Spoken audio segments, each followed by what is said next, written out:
Radio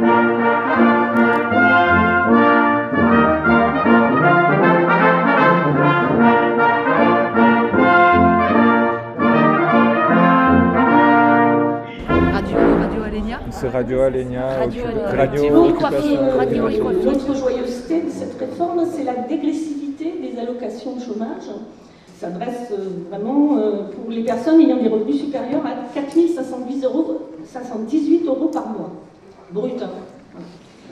Donc on peut penser que finalement ça concerne peu de personnes à partir du 6e mois.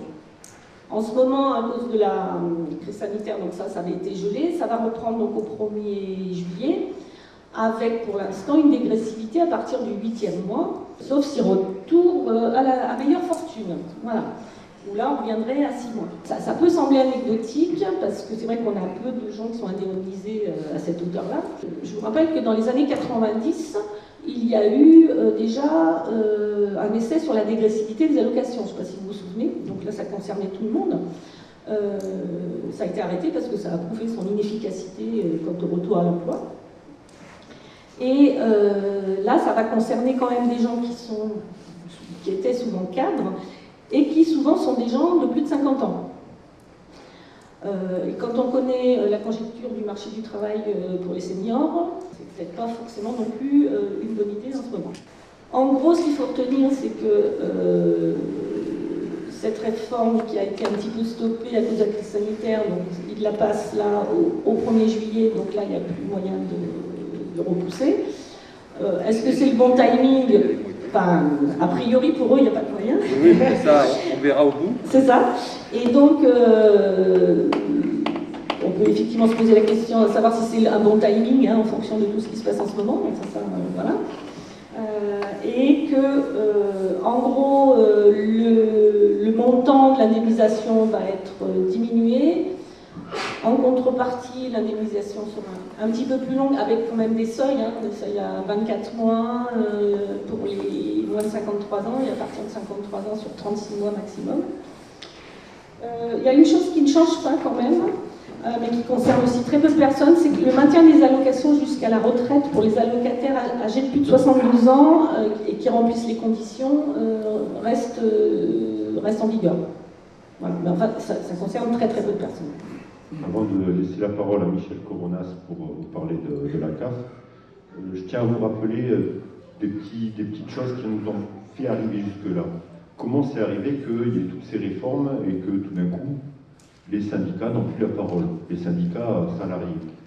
C'est à partir de 2019, janvier 2019, on nous a supprimé, alors je sais que personne, pas beaucoup de monde ici, peut-être il y en a quelques-uns qui lisent les fiches de paye, mais sur la fiche de paye, sous le principe de baisser les charges, en prenant les mots des patrons, pour nous c'est des cotisations, c'est-à-dire que les cotisations, qu'est-ce que c'est ? C'est du salaire différé. Et puis ça nous donne un droit de parole. C'est-à-dire que quand tous les ans, enfin tous les 2 ans, je ne sais plus, quand se réunit le conseil de l'indemnisation chômage, n'a la parole que ceux qui cotisent.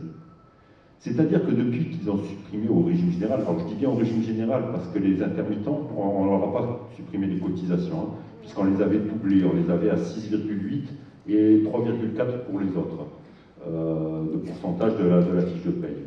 Donc depuis qu'on a supprimé ces 3,4 pour le régime général, nous, les intermittents, on est passé à 3,4, puisqu'on nous a enlevé que la moitié, mais on continue à cotiser. C'est pour ça que l'annexe 8 et 10 ne sera pas touchable. On a toujours le droit, les syndicats ont le droit de parler. Mais pour l'assurance chômage générale, il y a qui a le droit de parler? Ceux qui cotisent. Qui c'est qui cotise? Les patrons, le MEDEF, et en deuxième lieu, l'État, puisque les 3,4% étaient basculés sur la CSG, qui est un impôt. Donc, pour l'assurance chômage, ils parlent qu'entre eux, entre le patronat et l'État. C'est merveilleux. Ils parlent à notre place, parce que la CSG, c'est nous qui la payons. Oui, mais c'est une façon de détourner.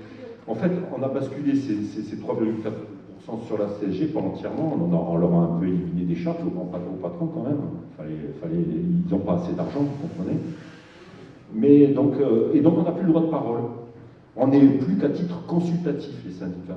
C'est-à-dire, on n'a même plus à signer le papier, il signe le papier entre le patron et l'État.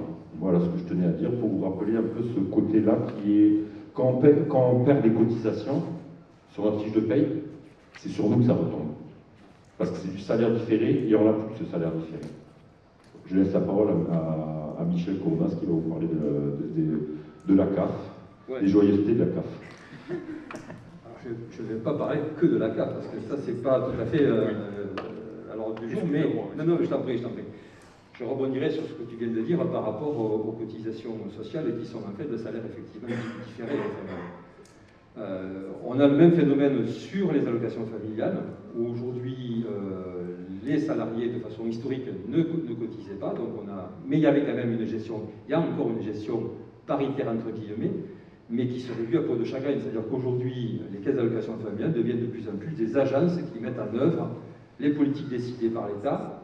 Mais aujourd'hui, par exemple, il faut savoir que les caisses d'allocations familiales distribuent plus de prestations au titre de missions que l'État lui a confiées, c'est-à-dire RSA pour le compte des départements, allocation adulte handicapé, prime d'activité, allocation logement, mais tout ceci sont des allocations qui ne correspondent pas à la branche de sécurité sociale famille.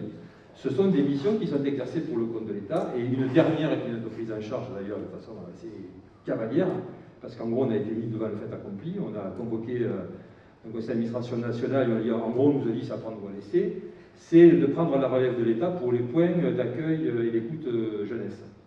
Où là l'État s'est débarrassé, il faut dire les choses comme elles sont, sur le réseau des CAF, pour que dorénavant ce soit les CAF qui gèrent et qui suivent, qui exercent la tutelle sur ces points d'accueil et d'écoute jeunesse.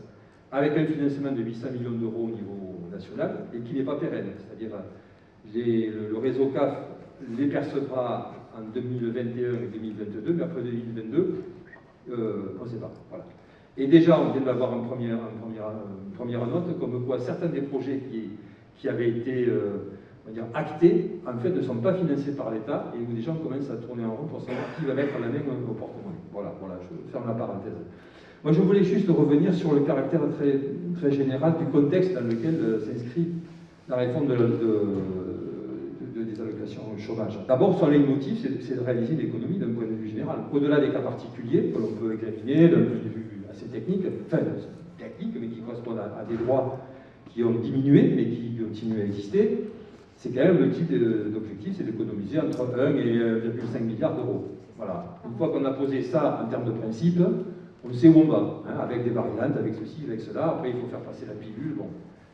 Donc ça, c'est la première des choses. La deuxième, c'est que oui, effectivement, la période de la pandémie a pu conduire à reporter, mais on ne peut pas le dissocier aussi de mobilisations qui ont eu lieu.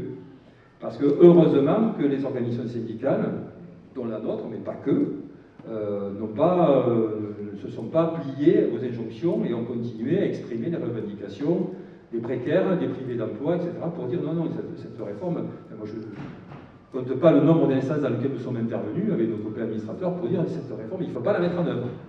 Donc on verra bien si au 1er juillet, ils vont mettre à exécution leur projet, c'est possible. Mais s'il y a des mobilisations, elle empêche de se dire qu'on peut encore aussi agir pour essayer de les repousser. Et moi je voudrais faire le parallèle avec toute une série d'autres réformes qui sont mises en place en même temps que celle des allocations de chômage. C'est la réforme des allocations de logement. Pareil, l'objectif c'est économiser entre 1,3 et 1,5 milliard d'euros. Les premiers bilans que nous avons, parce qu'ils sont très réticents à communiquer les informations, mais au niveau national, au 1er janvier, on avait 40% de perdants, pour parler un peu communément. C'est-à-dire qu'entre ceux qui sont sortis du dispositif et ceux qui ont vu leurs appels ou allocations de logement diminuer, c'est 40% des gens qui y avaient droit jusque-là. Alors évidemment, on ne fait pas un grand bruit autour de cette information, mais n'empêche que eux, les gens la ressentent. Alors on a du mal à avoir tous les chiffres parce que vous savez qu'il y a des variations saisonnières, enfin je ne rentre pas dans les détails. Au début de l'exercice, il y a tant de personnes qui ont droit, et puis au fur et à mesure où l'exercice, l'année s'écoulait, il y avait des personnes qui rentraient dans l'acquisition de ce droit et ça faisait augmenter le chiffre. Or, ils ont trouvé, pour pouvoir faire des économies, il fallait bien trouver des stratégies. Donc, ils ont inventé quelque chose d'extraordinaire, c'est celui de calculer ce droit par rapport aux revenus dits contemporains, c'est-à-dire les plus récents. Alors ça, c'est chouette, ça, parce que ça veut dire que dorénavant, ça va coller au plus près des situations des gens.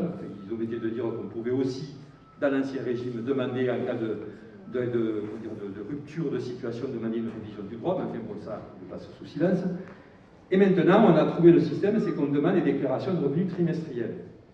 Alors pour quelqu'un qui a un salaire, enfin un emploi stable, pour quelqu'un qui a des revenus à peu près constants, c'est pas trop traumatisant, encore que bon, leurs droits vont diminuer, certains vont dépasser les plafonds, ils sortiront. Et c'est surtout que pour les précaires, on en revient à ce que disait tout à l'heure Anthony, c'est-à-dire que pour les précaires à nouveau, c'est la menace d'avoir une imprévisibilité sur les ressources qu'ils vont avoir le trimestre d'après. Comme leurs ressources vont varier, on va modifier les calculs, et ça tous les 3 mois. Non seulement déjà vous êtes emmerdé au quotidien, mais en plus, on vous insécurise sur le trimestre d'après, etc. Et donc je crois qu'il faut replacer ces réformes, celle du chômage, celle de l'allocation logement, dans une offensive générale pour développer la précarisation du plus grand nombre. Les salariés, évidemment, et puis moi surtout, enfin, je pense qu'on est tous d'accord, sur les jeunes, sur la jeunesse, quoi.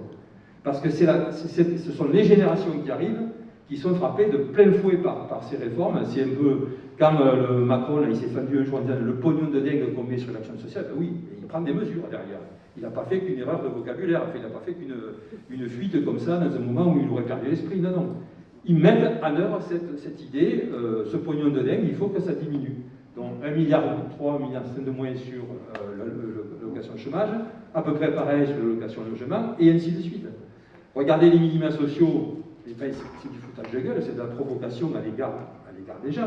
0,10% d'augmentation pour le RSA, pour les minima sociaux. Ils se foutent de tout le monde. 0,10%. Dans une période où ceux qui ont le moins de revenus sont les plus impactés par les effets de la crise sanitaire. Acheter ces saloperies-là, acheter les gels, enfin, prendre toute une série de dispositions, mais ça coûte un bras. Plus on a le revenu bas, plus ça coûte cher. Et la traduction, pour les politiques qui nous gouvernent, pas tous, mais les politiques qui nous gouvernent, c'est plus 0,10% en faisant référence à un mode de calcul quand ça les arrange, quoi. C'est de la folie. Donc je voulais souligner ça, c'est-à-dire qu'on est devant un cas où en fait il y a une volonté d'accélérer la précarisation de la société et surtout la précarisation des gens, en fait, de la population, des salariés. On pourrait étendre cet exemple à celui de la réforme de la formation professionnelle. Aujourd'hui, ils ont dérégulé complètement la formation professionnelle. Plus ça va, plus ils leur octroient des pouvoirs. Aujourd'hui, les employeurs, c'est eux qui peuvent décider, à n'importe quel endroit, de créer des formations. Il n'y a même plus de régulation. Il y a un conseiller régional, face à moi, Patrick. Même la région n'a plus le droit d'intervenir dans la formation. Ils disent, mais stop, ne faites pas ça, on fait la même formation dans le département d'à côté ou dans la ville d'à côté, il faut réguler, il faut pas. Non, non, aujourd'hui, les mecs, ils mettent en place des formations qu'on financera, et ou pas, ça dépendra, enfin, des situations de folie, quoi. Et avec des formations qui vont s'appauvrir. C'est-à-dire qu'au lieu de former à des qualifications, au lieu de former à des emplois qualifiés, on va former pour des postes. C'est quelque chose qui peut durer, on voit avec quelle rapidité ça tourne, pour 3 ans, 4 ans, 5 ans.